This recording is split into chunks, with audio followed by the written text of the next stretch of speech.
Puji Tuhan, silahkan duduk mungkin sebentar. Dokter Edi, boleh ini waktunya. Ya, saudara kalau tahu Dokter Edi, kenapa saya kenal? Karena beberapa tahun yang lalu saya juga lupa ya. Karena Ibu Ani Lisar itu yang ajak kami di Rumah Sakit Undaan. Sebetulnya itu bukan acara dokter juga, bukan acara apa, medical ya. Ibu Yuli ikutan ya waktu itu? Oh enggak ya, saya sama besan saya, bayangkan ini. Ini udah 12 tahun yang lalu loh saudara. Besan saya udah enggak ada gitu ya. Tapi saya bersama dia, bersama satu Ibu Ani yang hari ini ada di Brisbane. Tapi tetap ikutan Zoom. Ya saudara, kami bertemu dengan Dokter Edi dan satunya Dokter Sun. Ya, dokter spesialis jantung. Dan mereka inilah yang membawa kami di Oikos ini ada poliklinik untuk para lansia. Ada beberapa dokter di sini juga dokter muda, ya Dokter Lilian juga dokter siapa ya satunya? Dokter Fang ya, saudara. Mereka bekerja luar biasa. Ini ada Liliana juga yang melayani di lansia. Sayangnya setelah pandemi kita belum ada lagi, tapi kami berharap ini segera kembali. Di mana banyak mereka para lansia yang juga terus diperhatikan kesehatannya lewat poli gratis yaitu hipertensi dan diabetes. Dan saya merasakan ini yang luar biasa ya. Dan itu juga kami bukan dokter. Kami juga bukan dari apoteker gitu, tapi kami belajar banyak antara lain dari Dokter Edi juga Dokter Sun. Nah inilah kesaksiannya, saudara berapa tahun dok udah ada di Yayasan Adi Husada? 37 tahun. Nah ini hari ini mau sharing juga mau membawakan firman gitu ya, di mana Dokter Edi sampai hari ini di usianya ini Tuhan tetap pelihara dalam kasih karunia-Nya. Amin. Berikan sorak-sorai yang meriah buat Tuhan kita. Silakan dokter. Ya. Ternyata Dokter Edi 13 Maret yang lalu ulang tahun dan saya kebagian hadiahnya, puji Tuhan.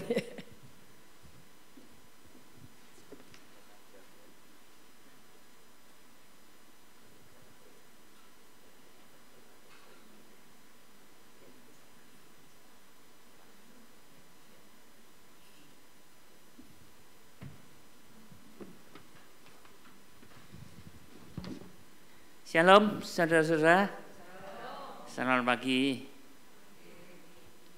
Kalau saudara-saudara lihat saya sekarang, mungkin gak ada yang sangka bahwa 18 Februari 3 minggu yang lalu rumah saya terbakar habis. Habis. Besarnya 18 kali 32. Saya di sana sudah 33 tahun. Ya. Pada saat itu jam 9 malam anak saya yang laki dia lagi ngerjakan kentang karena istrinya Basar membuat kentang yang panjang-panjang. Dia di rumah ngerjakan, ampun kok mati gitu loh ceritanya. Terus dia masuk ke kamarnya, lampu mati.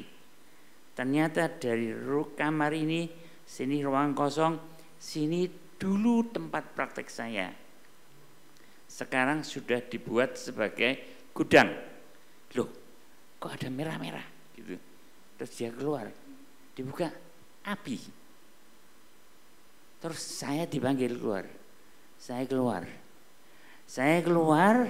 Saya buka itu, saya mau semprot air, mau tak tutup pakai selimut apa-apa, udah sampai ke atas, besarnya luar biasa.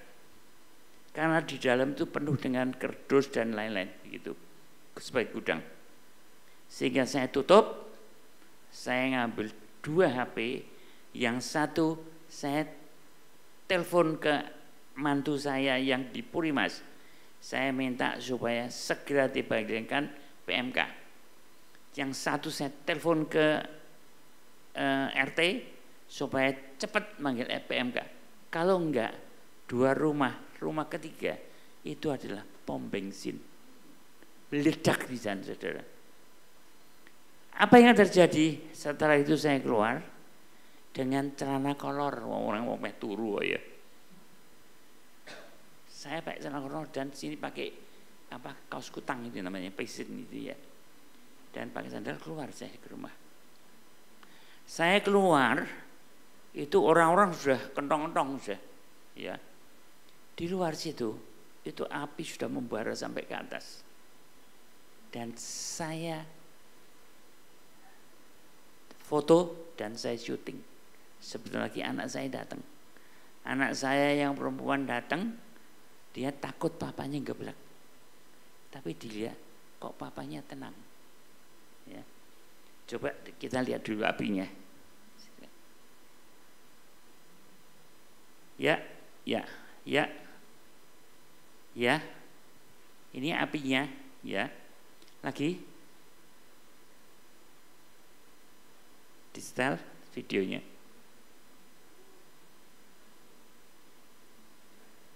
Ya, stop. Jadi apinya luar biasa. Anak saya yang perempuan bingung. Papanya kok bisa tenang? Jadi wartawan lagi di sana. Motret, video, itu saya yang lakukan. Ini semua saya yang lakukan. Kenapa, saudara? Paginya saya dengar videonya si Ahok. Ahok tahu ya, Basuki. Ahok ya dulu, ya. Saya terus terang saya tidak senang sama dia. Istri saya meninggal 13 tahun, aku sampai sekarang misi bujangan. Dia itu loh bilang sama istrinya berbuat serong, nggak lama lagi terus dia kawin. Wah, kali setengah mati saya itu. Iya toh? Ya apa sih? Gitu loh. Memang saya tidak senang kalau orang mempermainkan perkawinan gitu. Ya. Jadi, tapi pada saat itu dia ditanya sama orang, Pak Ahok, kamu tidak salah. Kamu tidak menista agama.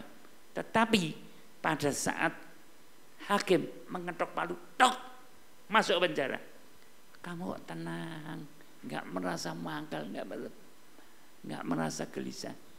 Apa yang perkataan dia nancep di saya. Kalau Tuhan tidak mengizinkan, kalau Tuhan tidak tahu, tidak mungkin ini terjadi.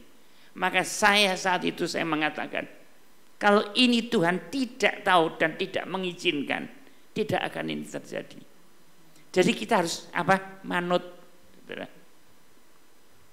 Jadi pada situ saya manut saja. Coba yang lainnya enggak sudah terbirit-birit. Kalau saya enggak, biarkan aja. Karena saya yakin, karena itu Tuhan pasti tahu. Saya yakin ini seizin Tuhan.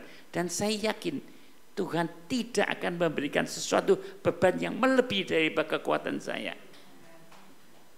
Dan saya lebih yakin lagi, Tuhan akan memberikan saya sesuatu yang lebih baik lagi menurut Tuhan. Ya, sehingga saya teruskan coba.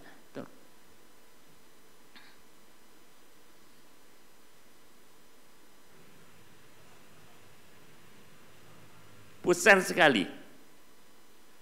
Tapi anehnya tetangga kanan atau tetangga kiri tidak ada yang kena sama sekali. Mestinya kalau gini nih, kanan atau kiri itu kan kena. Temboknya enggak gosong belas. Kok bisa? Kerjanya Tuhan. Kalau enggak, saya dipanggil polisi, saudara. Polisi tanya, asuransi? Tidak. Tahu ya maksudnya asuransi. Aku oleh duit masuk gue gak oleh yang gitu sini. Itu jangan diopongkan. Yang kedua adalah ada korban? Tidak ada. Yang ketiga, tetangga-tetangga ada yang kena? Tidak, gak ada. Langsung tanda tangan surat kebakaran itu. Puji Tuhan. Ya, ingat saudara, saya tidak asuransi belas. Saya pertama kali jadi dokter, saya dapat gaji itu 80.000 per bulan. mangan wis pas-pasan apa ki mau bikin asuransi. Itu ya. Terus ya. Ini. Terus ini rumah saya sekarang. Habis-habisan 18 kali 32. Entek belas. Apa yang habis, saudara? Dokumen habis. Semua dokumen habis. Saya kalau diajak pergi ke luar negeri, saya tidak punya paspor, saudara. Ya. Apalagi yang saya kecewanya, foto saya waktu kecil yang ketok bokongi hilang kabeh. Gimana saya bisa balik lagi gitu loh. Hentek-hentekan semua.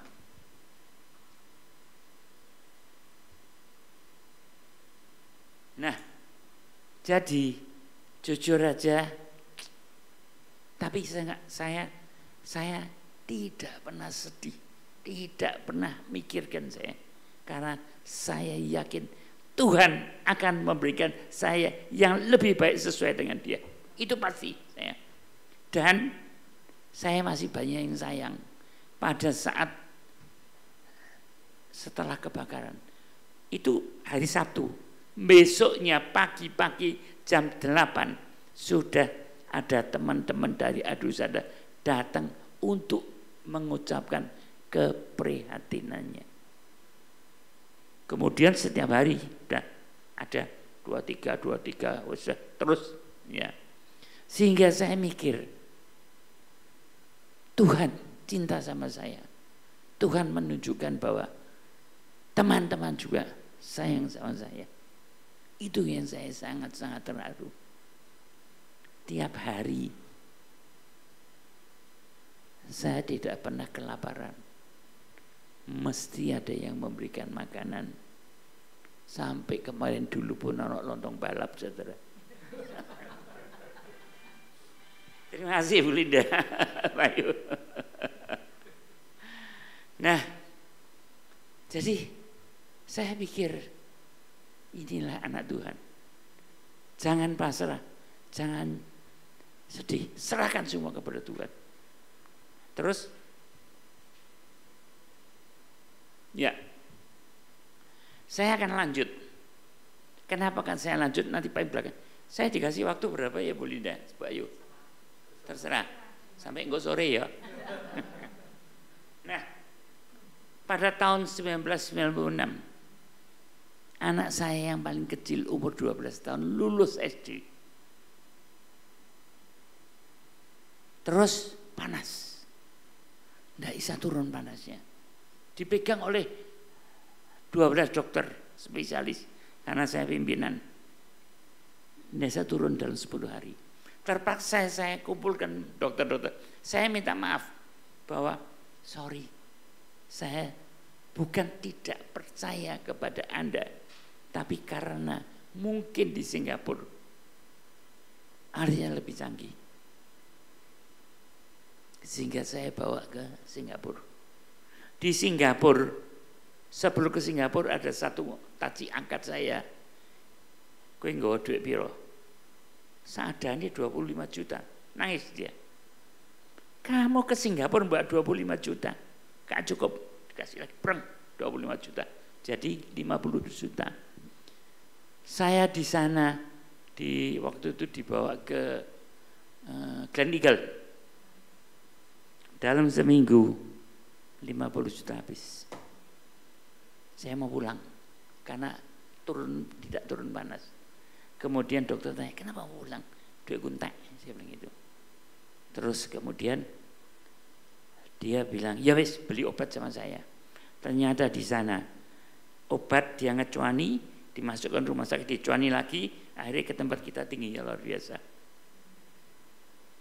Terus saya dibantu dia, terus teman-teman yang dari Surabaya, dari Solo, saya tahu semua itu menyumbang. Nah, padahal anak saya belum iki pacarku saya. Pacar saya jangan. Yang tadi dulu aja. Ya ini. Yang tadi itu pacar saya. Terus kemudian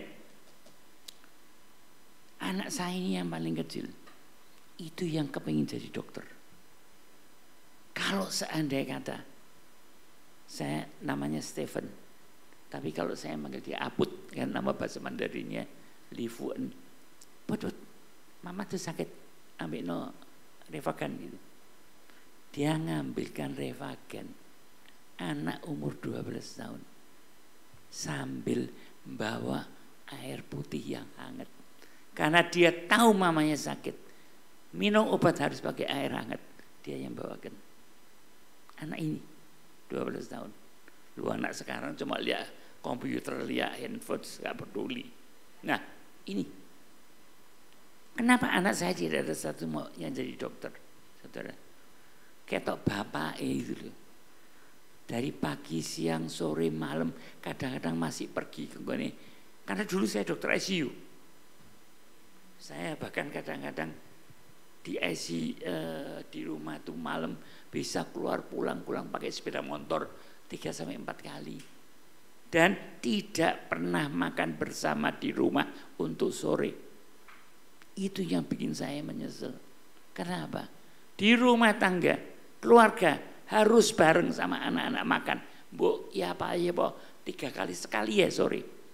Itu menunjukkan kasih sayang kita. Kita menunjukkan mereka salah di mana. Harus memberikan suatu iman kepada mereka. Ya, tapi saya tidak pernah, sekalipun tidak pernah.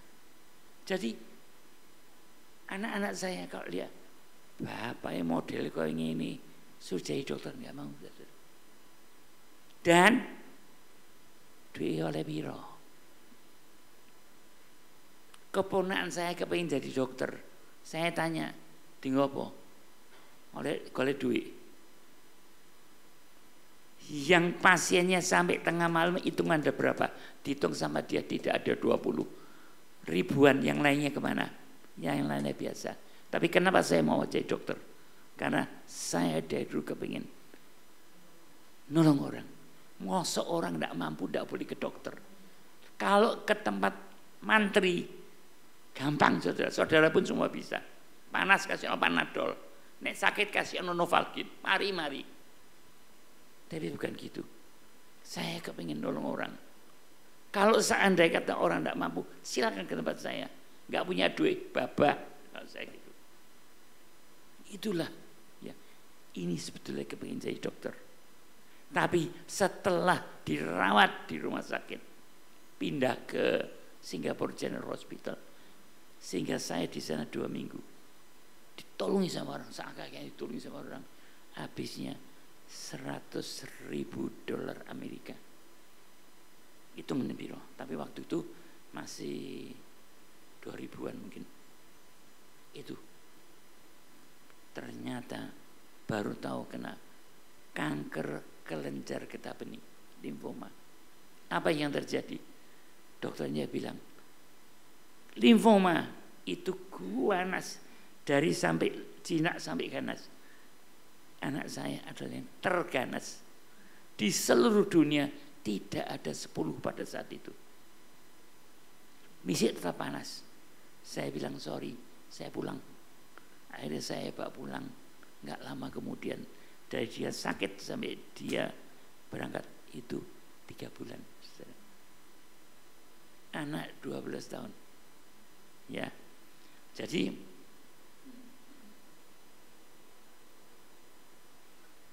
inilah kuburannya dia. Nah, apa yang terjadi, saudara? Maka jadi orang Kristen itu gak enak ya sebetulnya. Sorry ya. Pak Yo, gak apa-apa ya. Memang benar-benar gak enak. Itu ada orang bilang, anak saya jujur aja, yang paling barep tau ya, paling besar ya, saya paling ragil, meninggal. Dokter Edi belani naik pangkat, nyari dukun, anaknya dipakaki. Saudara tahu? Yang ngomong non Kristen. Dalam hati saya sampai sedih luar biasa. Untung ada satu yang mengatakan bahwa kalian tuh nggak lihat dokter Edi. Itu kemana-mana sama putrinya, putri saya nomor 2. Digandeng nangani, kayak pacaran. Sayang banget sama anak. Mana mungkin pergi dukun untuk makake anaknya. Nah itu, saudara. Untung ada orang yang bilang. Tapi pada saat itu ada orang pinter, tanda petik, pinter kayak apa nggak ngerti saya. Tak cari tahu ya kenapa ya, nggak usah. Kalau sudah berangkat dia berangkat, saya bilang gitu. Ojo cari-cari lagi, ya, oke. Nah, inilah kuburannya di Kembang Kuning. Lanjut.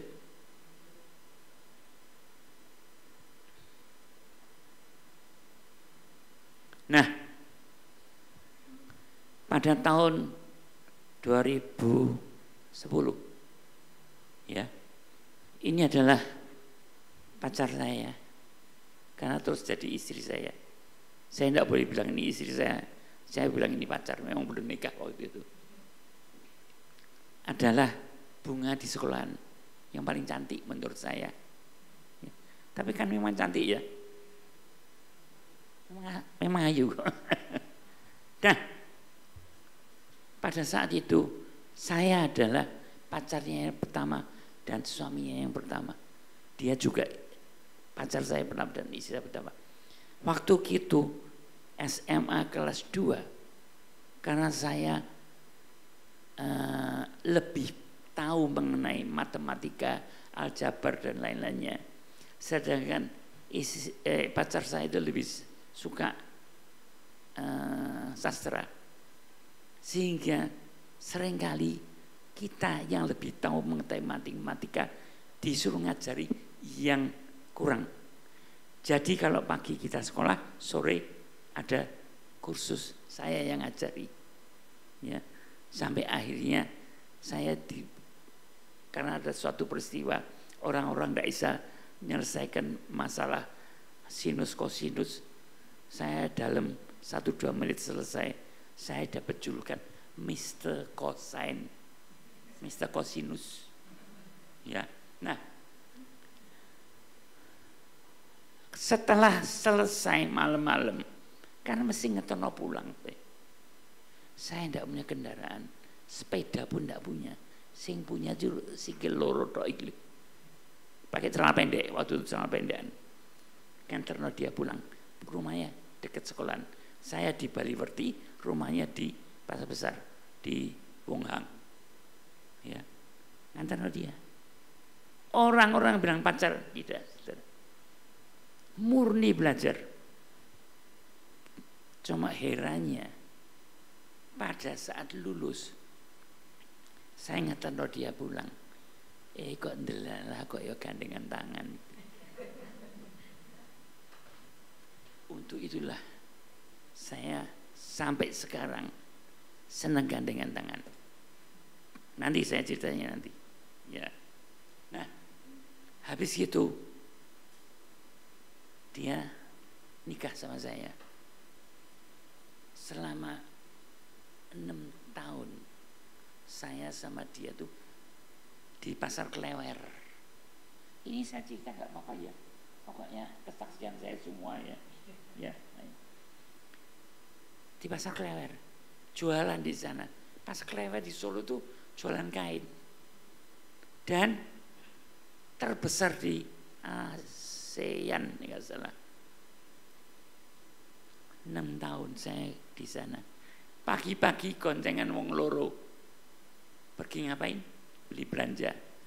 Karena dia tidak bisa bahasa Jawa, saya bisa nawar. Terus masak, pintar masak, orang kungfu soalnya. Sehingga saya mengatakan, kamu tuh orang kungfu, tukang masak, tukang cukur, tukang bikin baju, masih ada yang tukang foto, tukang kayu, itu semua orang kungfu, saudara. Bahkan saya sampai guyonan, tukang pukul kamu juga. Wang Fei Hong itu orang kungfu, saudara. Ya, tapi saya sama istri saya suka guyonan. Tadi Pak Yo minta saya duduk di depan. Kenapa kok saya enggak? Karena istri saya, kalau saya ceramah, dia selalu duduk di belakang. Dia bilang, saya mau lihat. Orang-orang denger enggak sih? Saya mau lihat kamu ceramahnya apa enggak sih, gitu loh ceritanya. Disuruh kamu di depan, dokter Edi direktur, sing direktur adalah dokter Edi. Aku itu bukan istri direktur, saya istrinya dokter Edi. Itu.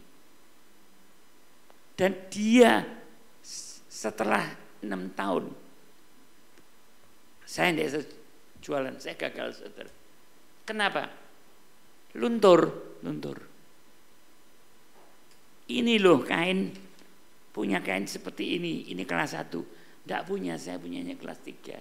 Begitu di bawah, ini loh kelas 1. Laki-laki podo itu kelas 3. Saya tidak senipu saudara. Meter. Tolong diukur. Saya ukur 8 meter. Loh aku tuku 8,5 meter. Meteran dihapusi. Harganya dihapusi. Saya tidak bisa. Lama-lama nggak ada yang beli sama saya bangkrut saudara. Seizin istri saya dan keluarga saya kuliah. Memang dari dulu saya kepingin jadi 3, 1 jadi guru, karena saya akan ngajari semuanya supaya semuanya pinter gitu. Nah, tapi nggak jadi. Kenapa? Pada saat itu semua pakai kapur, tutup pakai kapur. Akhirnya apa? Kena TBC, mati. Tidak mau. Yang kedua, jadi lawyer. Ya lawyer saya tidak ngomong. Ketiga adalah kepingin jadi dokter. Supaya saya bisa membantu orang sebanyak-banyak mungkin. Di Solo ada satu namanya Dokter Un. Itu nancap di tempat saya. Dia dari pagi sampai sore, dia periksa pasien. Kowe duit ndelok, gak duit ya delok. Bahkan yang tidak punya duit, dikasih duit sama dia untuk beli obat. Sampai diarani dukun. Apa yang terjadi? Resepnya dibakar jadi abu, dimasukno air, di ngombe. Tapi ternyata ya sembuh itu. Nah, saya ketancap di sini. Saya harus nolong orang. Maka itu seizin saya sekolah. Itu ceritanya. Ya. Memang ini di rumah sampai di sini. Nah, terus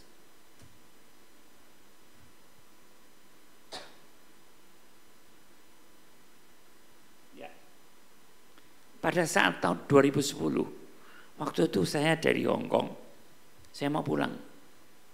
Saya selalu kalau pergi telepon-teleponan. Gimana kamu? Wah, aku gak apa-apa. Ngomong-ngomong, saya mau ke pasar. Wes, maksudnya kalau dia ke pasar, jangan telepon lagi ya. Soalnya di rumah gak ada, dia gak akan di rumah, dia gak akan telepon. Jam 8, 2 jam kemudian, anak saya bilang, mama kejang, mama koma. Saya segera perintahkan masuk ke HCOS waktu itu, sekarang Premier, paling dekat. Dan dokter-dokter yang di rumah sakit sudah semua kesana ada 20-an kan. Ternyata setelah difoto, ini pembuluh darah melembung gini. Tahu nggak kalau pelembungan ada plung gini tuh? Ya ini pecah. Di mana? Batang otak, dekatnya batang otak. Batang otak itu adalah pusat vitalitas, tempat pernafasan, tempat jantung untuk berdenyut dan lain-lainnya. Jadi kalau kena itu 3 hari kemudian meninggal dunia. Ya, jadi 3 hari kemudian meninggal dunia. Dan saya mengatakan, pada saat saya sengsara, Tuhan mengirim seorang bidadari. Setelah saya sudah jadi, dicabut bidadari, pulang ke rumah Bapak. Inilah istri saya. Dan kenapa kok saya sedih? Sampai 10 tahun lebih setelah istri saya meninggal, saya selalu pakai baju hitam-hitam begitu. Ya. Kecuali saya sangat-sangat sedih. Tapi masih ada satu lagi. Bayangan baru dikubur si ono sing nawari kawin meneh. Saya sedih setengah mati. Jadi saya pakai baju hitam supaya orang-orang tahu bahwa saya sedih. Coba tawari gitu ceritanya. Ya, terus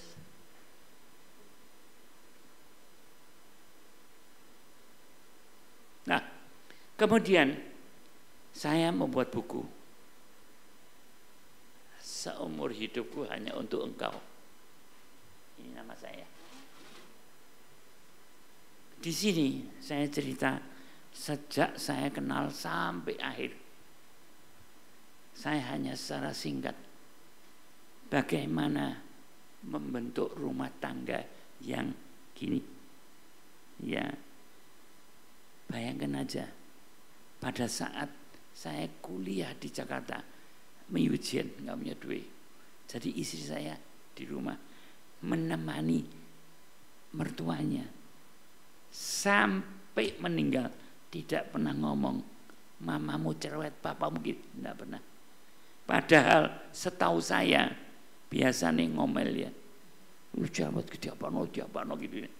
Saya enggak. Ya. Bahkan pada tengah-tengah papa saya bangkrut. Apa yang terjadi? Dia jual baju kecil-kecil di Iderno di pasar di Dol supaya uang dikirim ke saya untuk meneruskan sekolah supaya saya bisa makan. Saya pernah sehari makan cuma sekali makan pecel selama seminggu karena duit cuma tinggal liang jien biro 2000. Itu saya.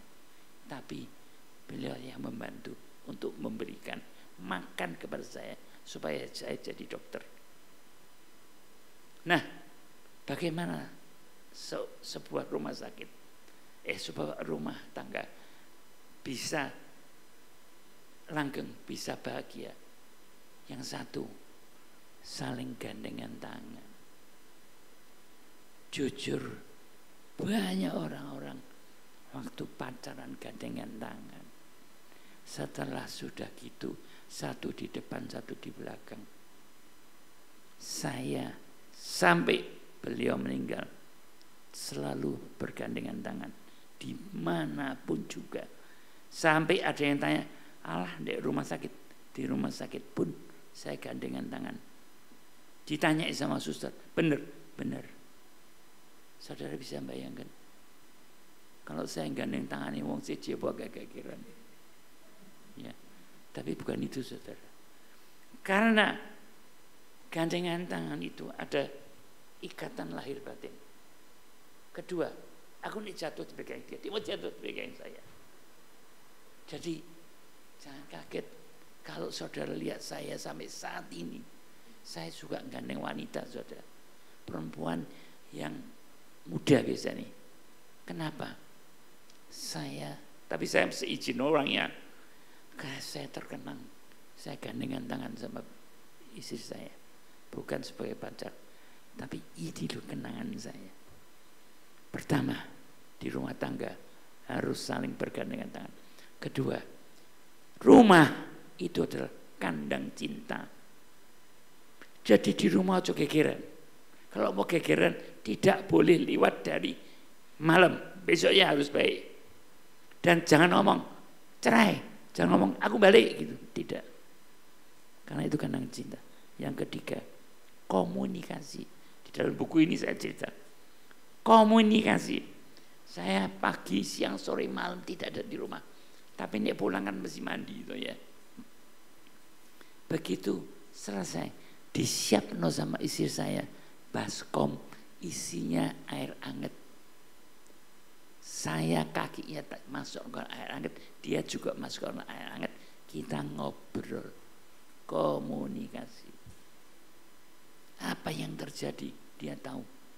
Bahkan kalau rumah sakit ada sesuatu yang saya tidak bisa menceritakan, saya selalu rundingan sama dia.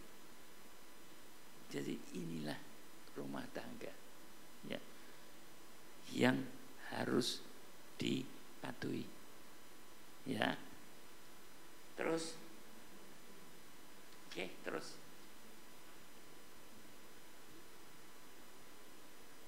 sebetulnya, nah pada tahun 2020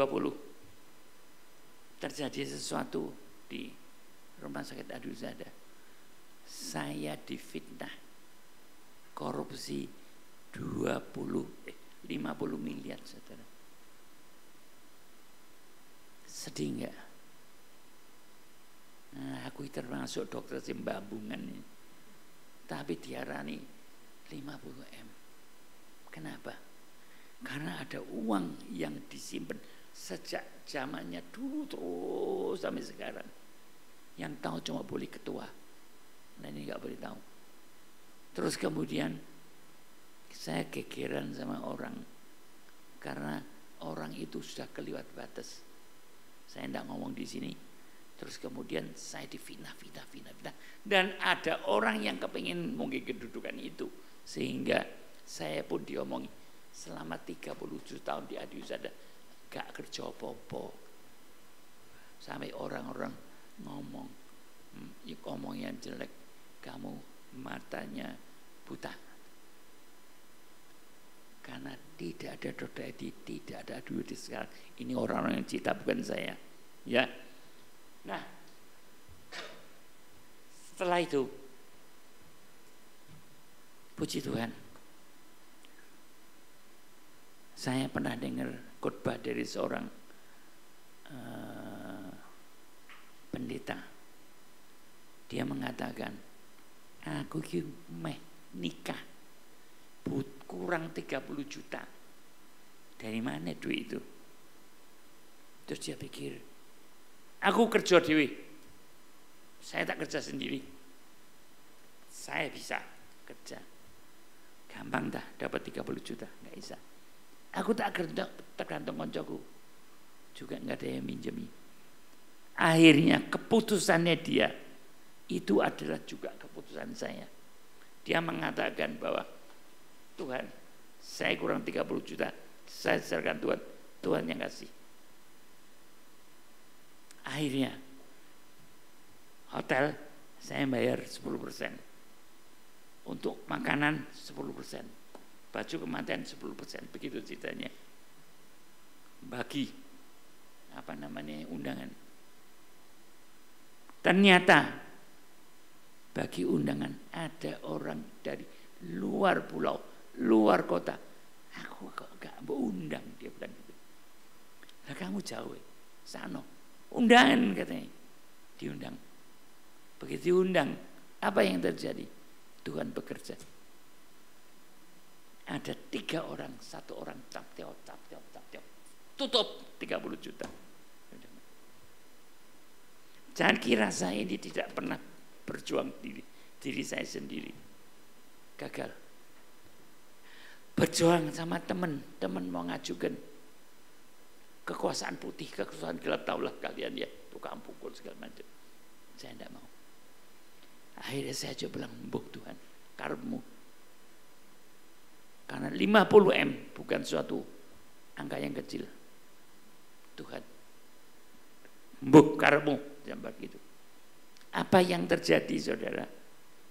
Pada saat rapat anggota adalah kekuasaan yang tertinggi. Di sana dicek semuanya. Ternyata kalau saya yang mengeluarkan duit yang tangan, yang terima duit selalu ada buktinya. Sehingga rapat dinyatakan tidak ada dan rapat ditutup. Kasus ini ditutup. Sehingga saya sudah terbebas. Tapi bingung saya. Tuwek gini diarani korupsi. Nah, sudah gitu misi kobongan lagi. Jadi terus terang ada orang yang mengatakan, Pak Edi, kamu kok koyo Ayub sih? Oh enggak pantas saya. Ayub itu mesti ada sakitnya ya. Ya Bu, sakitnya.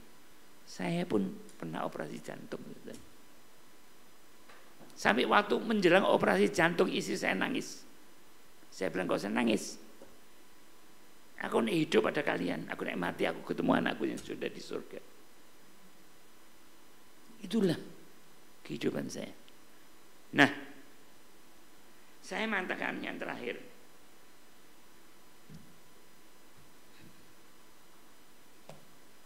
Terus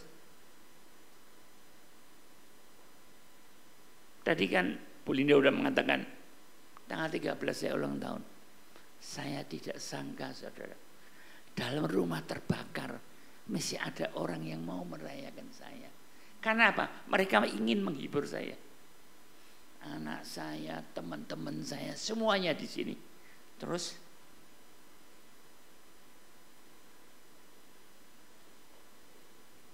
bahkan ini bosnya Fajar begitu pulang waktu membayar ke kasir, kasirnya bilang sudah dibayar lunas. Tuhan bekerja. Kalau enggak jutaan habis itu. Terus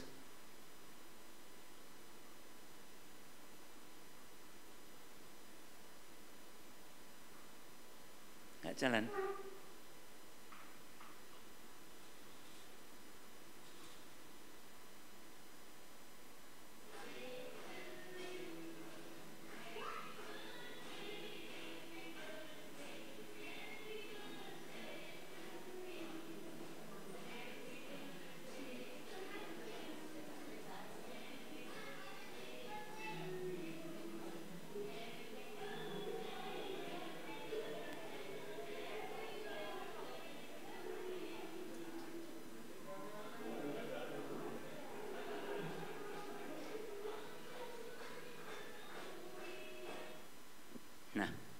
Terakhir, saya hanya ingin mengatakan bahwa semuanya ini tentunya ada maksud daripada Tuhan. Antara lain adalah biar semua pikiran saya yang tertanam di sini dihapus semua. Saya kalau mikirkan istri saya masih nangis, saudara. Padahal istri saya sudah di surga. Kan tidak benar gitu. Ya. Dan juga saya selalu pakai baju hitam. Terus dibakarlah sama Tuhan Yesus. Jangan pakai baju hitam lagi ya. Jadi hari ini saya pakai baju ini ya. Ini kan nggak hitam tuh ya. Ya. Tapi saya akan menghilangkan semua. Tapi tidak berarti saya mau kawin lagi ya. Terus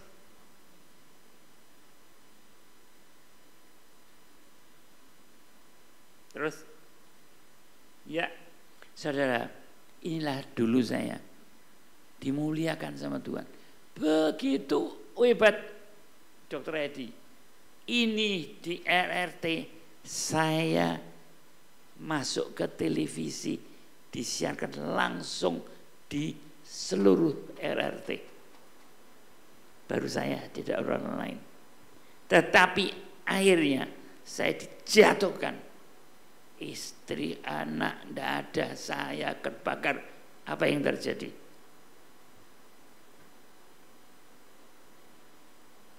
Inilah saya sekarang, entek-entekan. Terima kasih. Ya, ada yang mau tanya? Wah, ini ada ayatnya ya. Kita tahu sekarang. Kemarin belum tahu ya, baru sekarang ya tahunya. Karena begini, setelah saya kejadian, ada pendeta dari Australia yang mengatakan Roma 8 ayat 28. Kita tahu sekarang bahwa Allah turut bekerja dalam segala sesuatu untuk mendatangkan kebaikan bagi mereka yang mengasihi Dia, yaitu bagi mereka yang terpanggil sesuai dengan rencana Allah. Yang terpanggil ini, kalau nggak terpanggil nggak oleh bagian. Terima kasih. Ada yang mau bertanya? Ada yang mau tanya? Atau nanti sebentar mungkin, Dok. Kalau sudah di atas gini kan boleh duduk di sini, maksudnya bukan di depan ini supaya nggak jauh-jauh, Dok. Lewat sini, Dokter. Awas, Dok. Sini aja.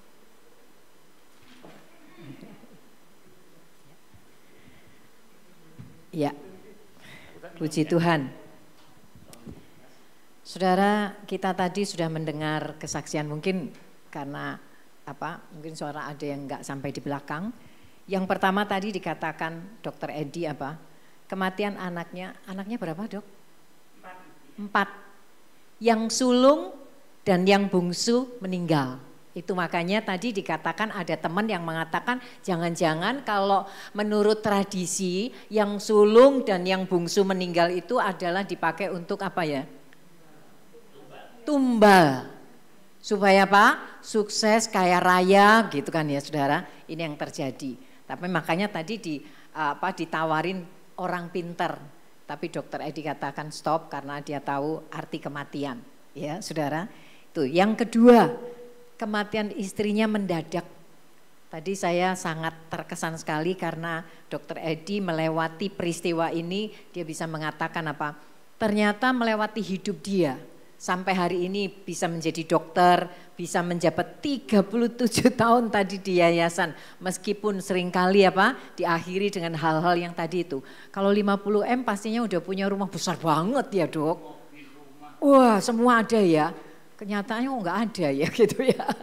Nah saudara melewati ini semua bahkan tadi juga fitnahan dan yang terakhir adalah rumah yang terbakar.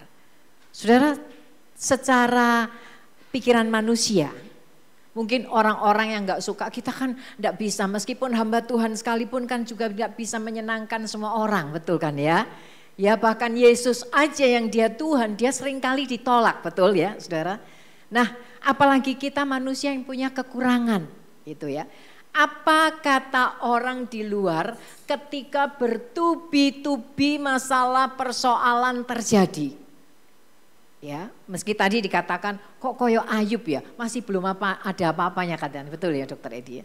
Belum ada apa-apanya, karena kalau Ayub itu secara materi habis, ya anaknya bukan 4 ya, anaknya berapa? 7 atau 10 ya, 10 mati semua, ya. Secara finansial habis, secara kesehatan. Dia pun mengalami sakit penyakit yang luar biasa. Sampai dari atas kepala sampai kaki itu katanya gatalnya itu luar biasa. Sampai digaruk sama pecahan kaca. Aduh saya ngeri, betul deh saudara. Secara sosial banyak teman-teman yang mengatakan kamu berdosa mungkin, kamu gak cinta Tuhan. Kamu hidupmu itu penuh dengan melawan Tuhan. Makanya kamu terjadi seperti ini. Secara finansial, secara sosial, secara apa lagi semua saudara, udah terjadi dalam diri Ayub. Pasti orang mengatakan itu karena kamu tidak berdoa. Itu karena kamu berdosa. Itu karena banyak hal yang kita lalui. Makanya tadi dokter Edi katakan gak enak ya jadi orang Kristen. Benar, karena syarat mengikuti Yesus adalah sangkal diri, pikul salib. Kalau kita enggak mau itu semua tapi kita percaya Yesus karena kepengen kaya, percaya Yesus karena semuanya kepengen enak, nyaman, saudara jangan ikut Yesus. Dan Yesus, kalau Yesus percaya Yesus karena kekayaan, karena semuanya yang nyaman, terlalu murah. Betul? Sebab bukan Yesus saya mau katakan bisa kasih kekayaan. Benar? Halo? Bukan Yesus bisa menyembuhkan. Betul? Nah kalau Yesus dibandingkan hanya dengan kekayaan, kesembuhan, rasa nyaman. Saudara, itu kita menghina anugerah Tuhan, yaitu pengorbanan Yesus Kristus di atas kayu salib. Itu sebabnya saudara, dari kesaksian ini yang saya ambil tadi itu satu. Yang kedua, tadi dokter Edi katakan begini. Dia benci sama Ahok. Ya. Kita ibu-ibu yang waktu itu jatuh cinta banget sama Pak Ahok. Bener deh. Untung suami saya nggak tahu waktu itu kita ibu-ibu mau pengen pengen rencana ke Jakarta. Karena waktu itu dia akan dipilih sebagai gubernur. Kita mau sama-sama rame-rame ke sana dukung dia gitu. Saudara, tapi ternyata setelah dia menikah ya saudara, waktu dia masuk penjara banyak ibu-ibu yang menangis. Teman-teman komunitas saya seluruh Indonesia sampai di Singapura sana saudara, itu menangis semua saudara. Kok sampai dia masuk penjara? Tapi setelah keluar dan menikah, berbalik 180 derajat saudara. Tetapi saudara saya mau katakan ini, Tuhan bisa bekerja melalui siapapun juga. Bahkan orang yang paling kita benci saja. Tuhan bisa mengingatkan kepada saudara dan saya. Benar? Kenapa? Kebenaran firman-Nya. Secara manusia kita pun bisa salah. Betul ya saudara? Tapi Ahok tadi katakan begini. Apapun yang boleh terjadi. Apa tadi dokter? Nah, apapun yang terjadi, bahkan hidupnya harus masuk ke penjara sekalipun. Dia percaya ini atas seizin Tuhan. Karena Tuhan lebih tahu apa yang terbaik buat hidupnya. Ini kebenaran firman, saudara. Makanya kebenaran firman itu mau siapapun juga yang mengatakan. Jangan, ada kan di Yohanes 2 kalau enggak salah. Jangan lihat manusianya. Siapa yang bisa menjamin bahwa saya hebat, saya bisa, saya enggak seperti kamu. Saudara, kesombongan. Saya mau katakan, Stephen Tong aja yang udah 83 tahun hari ini dan melayani sudah 60 tahun lebih. Saya enggak tahu dia banyak bicara tentang kesombongan atau apa, tapi dia pernah ada statement yang mengatakan ini dan saya merasakan saya harus banyak belajar. Saya masih 62 saudara, belum 83, panjang. Itu kalau dikasih umur panjang. Dia katakan begini, pelayananku yang udah 60 tahun lebih tidak menjamin bahwa hidup saya tidak akan bisa berubah. Kalau mau lihat saya baik atau tidak, nanti ketika saya sudah ada di peti mati, baru tahu siapa itu Stephen Tong. Saya sampai gini, jangan lagi saya. Manusia bisa berubah enggak saudara? Bisa. Tetapi kalau kita berpusat kepada firman Tuhan, Tuhan kita tidak pernah berubah dahulu, sekarang sampai selama-lamanya. Itu sebabnya itu yang harus kita pegang. Maka di dalam Yosua 1, ya saudara, Yosua ini banyak dikagumi atau sebentar ya di Ayub dulu. Ayub 40 ayatnya yang pertama saudara, Tuhan luar biasa hari ini kita bisa mendengar kesaksian ini ya. Saya tuh kalau merasakan udah sedih gitu, saya pernah kasih, saya kan nggak tahu kalau dokter Edi ini nggak mau pakai baju yang selain hitam gitu. Jadi waktu ya kami kan berikan sesuatu gitu supaya dokter Edi ya sukacita gitu saudara ya. Udah saya sama Ibu Yuli ini beli kain batik yang bagus batiknya itu saudara ya. Ada merah-merahnya dikit, aduh bagus pokoknya. Waktu saya berikan gini, Bu Linda tak kembalikan ya kainnya gitu saudara. Hah? Dikembalikan? Iya, saya nggak pakai merah. Loh?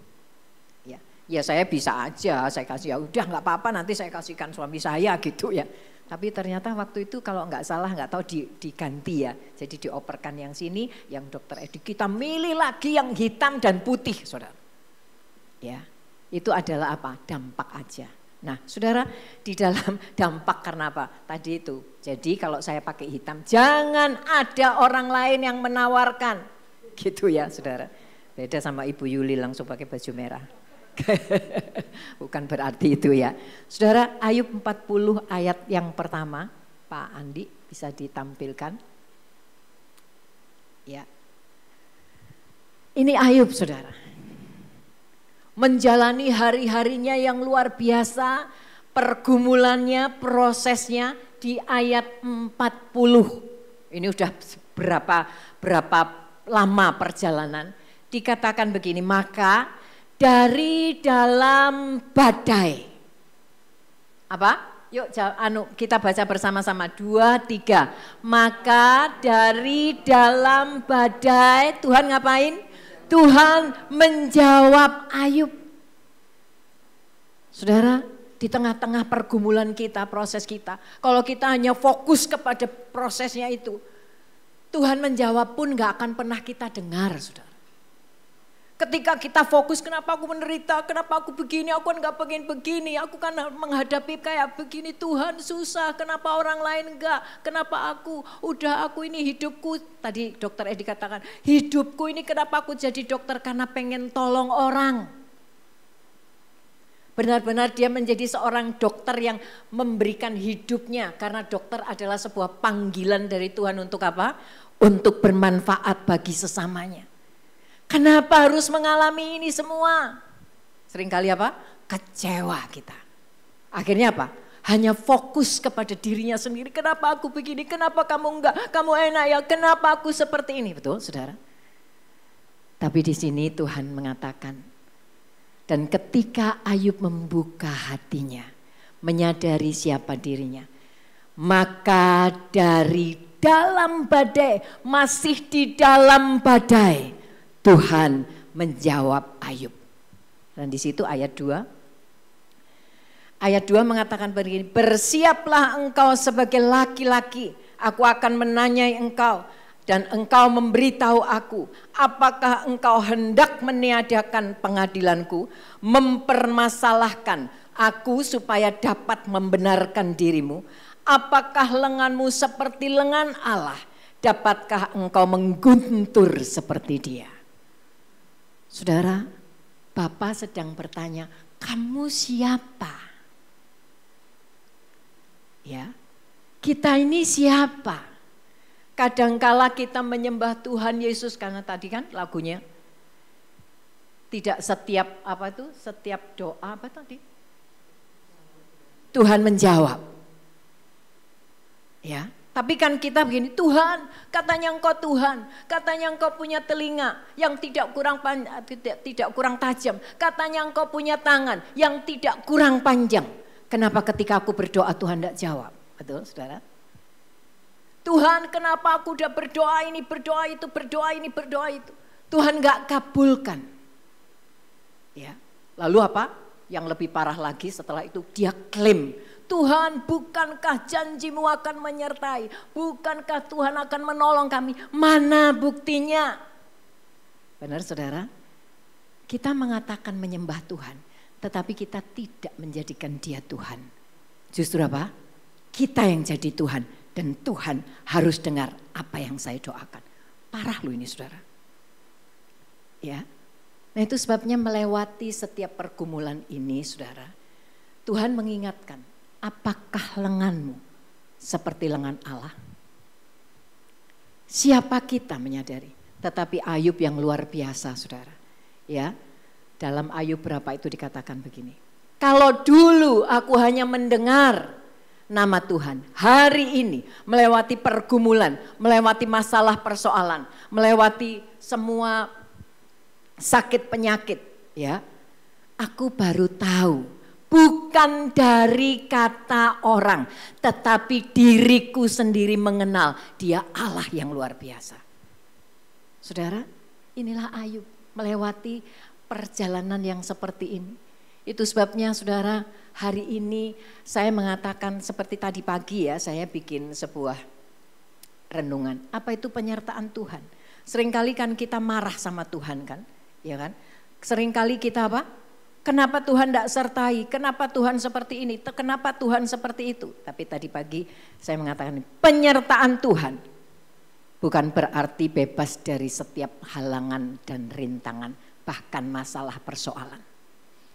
Tetapi penyertaan Tuhan memampukan kita untuk menghadapi bahkan melewati, bukan menghindari. Ini tadi saya kurang sebetulnya ya. Bukan menghindari. Seringkali kita katakan begini, wih puji Tuhan. Saudara, yang lalu-lalu tuh saya sering mendengar bahkan pandemi ini. Puji Tuhan seluruh keluargaku gak ada yang kena pandemi, gak ada yang kena COVID. Tetanggaku, dia padahal Kristen loh, dia banyak berdoa loh. Kena COVID, suaminya mati. Benar saudara? Kita pikir tanpa pergumulan, tanpa masalah persoalan, apa? Tuhan baik. Ketika masalah persoalan terjadi dalam hidup kita gak pernah melihat kebaikan Tuhan. Kenapa saudara? Karena kita gak mengenali dia. Kita kurang mengenal siapa Allah kita. Ya. Itu sebabnya dalam Hosea 4 ayat 6 ini bahaya banget saudara. Mungkin Pak Andi bisa tayangkan Hosea 4 ayat 6. Ini yang seringkali menjadi rema dalam hidup saya sendiri, saudara. Selama saya melayani, saya mengatakan, Tuhan, ajar kami mengenal Engkau lebih lagi dari hari ke hari. Saudara, ini Hosea 4 ayat 6 menjadi ayat yang saya hafal, bahkan saya renungkan setiap saat. Ya, firman Tuhan katakan begini, umatku binasa karena tidak mengenal. Ini kurang pas, saudara. Kalau dalam bahasa Inggrisnya itu mengatakan bahwa umatku binasa karena lack of knowledge. Kurang pengenalan, bukan nggak kenal, saudara. Kurang kenal. Andai kata tadi Ayub kurang kenal, pada akhirnya toh dia tidak bisa mengatakan begini, dulu itu aku nggak tahu. Ya, hari ini aku baru tahu. Kalau dia nggak mau mengenal lebih lagi, dia akan apa? Kebablasan tadi. Tapi puji Tuhan, saudara. Ayub mengatakan, kalau dulu dari kata orang saja aku kenal Tuhan. Artinya apa? Ya nggak kenal-kenal sekali lah, apa kata orang kok. Tapi hari ini dengan mataku sendiri, aku mengenal siapa Engkau Tuhan. Saudara, itu sebabnya kita baca bersama-sama ya. Saudara, ayat ini Hosea 4 ayat 6 kita bisa hafalkan. 2, 3. Umatku binasa karena kurang mengenal Allah. Karena engkaulah yang menolak pengenalan itu, maka aku Tuhan menolak engkau menjadi imamku. Dan karena engkau melupakan pengajaran Allahmu, maka aku juga akan melupakan anak-anakmu. Salah ya tadi saya. Aku menolak engkau itu artinya aku, kita ya. Betul ya Pak Yu? Tuhan yang menolak ya. Nah, saudara bayangkan, kalau kita tidak mengenal Allah, kurang mengenal Allah, cuman kata orang, kata pendeta, kata pastor, kata orang pintar tadi ya saudara ya, kata nabi ini, kata rasul ini, kata orang yang bernubuatan, tanpa kita mengenali Allah kita sendiri. Saudara, dikatakan umatku binasa. Hanya tahu karena apa? Tuhan katanya begini, katanya engkau hebat, katanya engkau menyertai. Kenapa aku harus berjalan di dalam lembah kekelaman? Lah, emang Mazmur 23 enggak sering kita baca. Tuhan menyertai bukan Tuhan membebaskan dari semuanya itu. Tuhan menyertai apa? Kadang kita dibawa ke rumput yang hijau. Betul? Ke air yang tenang. Tapi ada saat-saat tertentu Tuhan membawa kita ke dalam lembah kekelaman. Tapi apa? Tuhan bilang apa? Tongkatku dan gadaku akan senantiasa menyertai kamu. Sehingga sampai lembah kekelaman pun dia tetap akan menyertai saudara dan saya. Amin saudara. Pengenalan kita akan Allah. Sehingga ketika masalah persoalan terjadi. Hari ini yang lalu-lalu Dokter Edi katakan, aku ini cuman kaos sama celana ini tidur ini. Terus semua terbakar. Wong dokumen aja terbakar ya dok ya. Paspor-pasporan ini, ayo siapa yang mau ajak ke Eropa? Boleh silahkan. Mumpung tidak punya paspor saudara ya. Dan gak mungkin. Ya. Makanya apa? Kapan penyertaan Tuhan? Tadi itu. Bisa video. Bisa apa? Men-sharekan. Kenapa? Tuhan tetap memelihara dalam hidup Dokter Edi. Dinyatakan. Ya, nggak pernah kekurangan makan katanya saudara ya. Nggak pernah kekurangan. Sekarang udah pakai baju ya dok? Udah punya baju banyak ya? Loh sepatu saudara. Pemeliharaan Tuhan seperti ini. Penyertaan Tuhan. Dan yang terlebih dari semua yang dipakai, yang kita pakai, apapun yang kita nikmati, apa yang kita makan. Masalah persoalan boleh terjadi dalam hidupnya. Tapi Dokter Edi tetap setia bahwa Tuhan itu juru selamat. Dia yang akan menyertai kita. Itu melebihi segalanya saudara. Kenapa? Karena persoalan yang terbesar buat manusia. Ya, terbesar. Kalau nggak punya uang ya itu ada masalah tapi itu kecil. Ya. Gak bisa makan enak, ya itu masalah. Sakit juga gak enak, ya itu masalah. Tapi tidak sebesar masalah yang terbesar, yang tidak bisa diselesaikan oleh manusia. Yaitu apa? Dosa saudara dan saya.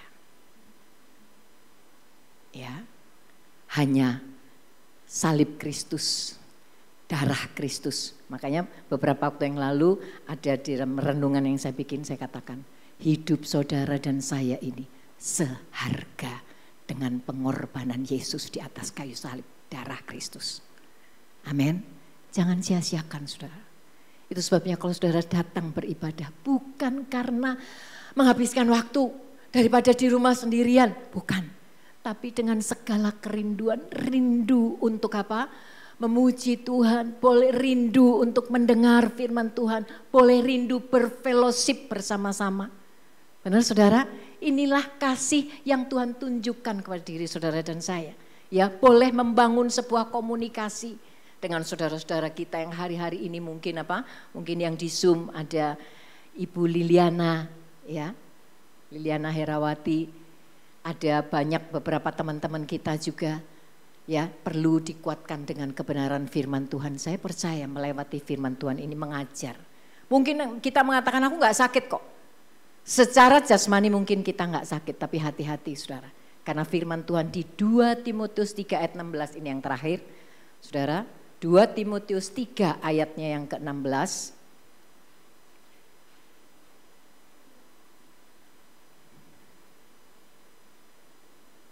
Sudah, kita mau baca bersama-sama saudara, supaya kita tahu ini firman Tuhan saudara.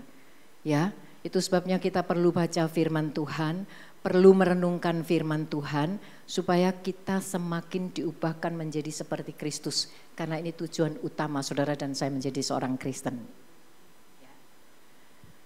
Firman Tuhan mengatakan apa? Bersama-sama 2, 3. Segala tulisan yang diilhamkan Allah, berhenti saudara, yaitu firman Tuhan. Memang bermanfaat untuk apa saudara? Mengajar. Untuk apa lagi? Menyatakan kesalahan, mengkoreksi kita. Untuk apa lagi? Memperbaiki kelakuan, jangan lupa. Dan untuk mendidik orang dalam kebenaran. Ketika firman ini ada, kita tahu bahwa firman Tuhan itu bermanfaat untuk ini semua, saudara. Sanggupkah kita tanpa firman Tuhan? Ya, nggak bisa, karena firman Tuhan itu mengajar. Lalu apa lagi? Menyatakan kesalahan. Lewat firman Tuhan, tadi saya banyak ditegur kesaksian Dokter Edi. Ya, aku kurang begitu ya, aku belum gini. Oh ya, ya. Apalagi menyatakan kesalahan. Kalau ada orang dengar firman Tuhan tapi tidak pernah tahu kesalahan kita, berarti kita belum merenungkan dan melakukan, saudara. Ya. Untuk apa? Ini yang paling penting, saudara. Memperbaiki kelakuan dan untuk mendidik orang dalam kebenaran. Sebab apa? Saudara dan saya menjadi Kristen, mengikut Kristus, supaya saudara dan saya menjadi seperti Kristus. Apanya? Kelakuan. Gak gampang saudara. Ya, Dokter Edi juga pernah katakan, yang memfitnah 50 miliar tadi. Dokter Edi tahu ya, ampuni musuhmu, tahu ya Dok ya. Gampang Dok untuk mengampuni. Gak mudah, tapi belajar. Ya, bukan bisa atau tidak, tapi mau atau tidak melewati sebuah proses untuk mengampuni. Saudara, banyak, jangan saudara pikir sudah berdiri di mimbar pasti kelakuannya seperti Yesus. Belum tentu, dan itu saya. Itu sebabnya saya harus terus belajar bagaimana Tuhan mau dalam kehidupan saya. Gak pernah bisa lepas dari firman Tuhan, saudara. Ya, mendidik orang dalam kebenaran. Ketika kita mengerti kebenaran. Makanya Ayub 42 mengatakan, itu yang paling disukai oleh semua orang ya. Saudara, Ayub 42 ayat 5. Di situ dikatakan,